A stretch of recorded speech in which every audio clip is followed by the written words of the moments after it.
What's up fam, and welcome to a brand new video and tutorial. Recently I came across a plugin from FxFactory called Mosaic. It looked pretty amazing for stylizing videos, so I downloaded the trial and honestly I was blown away. I mean, this tool is powerful. I have no clue how to achieve this effect in Final Cut Pro or even Motion 5. So I reached out to FxFactory and asked them if they want to sponsor a video, since this plugin is a paid plugin. And guess what? This is the first time I make a sponsored video. But no worries, I will give you my real thoughts on this plugin, and the guys from FxFactory doesn't tell me what to show or what to say. Enough of the long talking, let's have a look at Mosaic. 40 years ago we had Pong, like two rectangles and a dot. That was what games were. Now, 40 years later, we have photorealistic 3D simulations. If you assume any rate of improvement at all, then the games will become indistinguishable from reality. No, there's a 1 in billions chance that this is base reality. Oh, okay.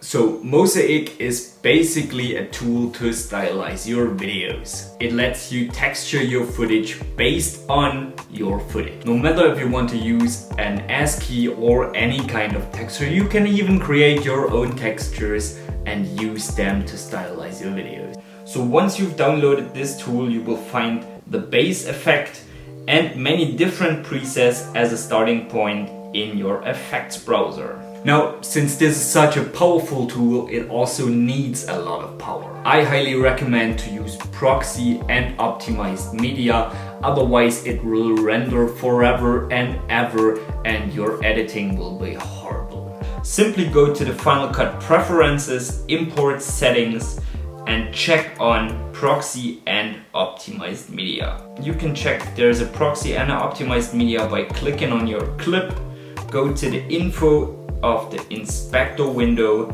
and look at the indicators. Now once you're ready to edit, simply drag the effect over your footage or in an adjustment layer. Now for the sake of showing you how to deal with that tool, we're going to recreate that rim shot. Simply drag the mosaic effect on top of your footage. By default, the key is set to hard. That means if the threshold slider is at 1, the whole image will be affected, and as you pull it down, the light areas became original. When you change that to soft, you can select illuminated areas as you want. Leave uniform on, so the tool will automatically scale the texture. Density lets you choose the accuracy of the splits and the adaptiveness, the amount. Now let's go to the fun parameters. In texture, you can choose between ASCII, which is a symbolic code, graphic or custom texture. We go with graphic and change the recipe to technical elements. With the balance slider, you can brighten or darken the image. Then we check on add noise and boost the amount and frequency to make it look a little bit more glitchy. But as you can see, the noise is not really moving.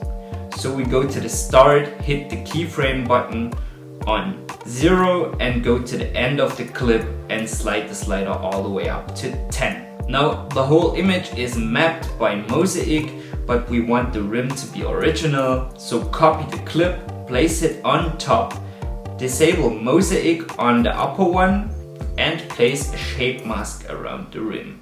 Now, as I said before, my name is Eric. I do Final Cut 10 Pro tutorials and have a lot of free plugins, so please check out all my other videos. If you haven't already, smash the sub button and follow me on Instagram, lifted_Eric. Thanks for watching. See you in the next one.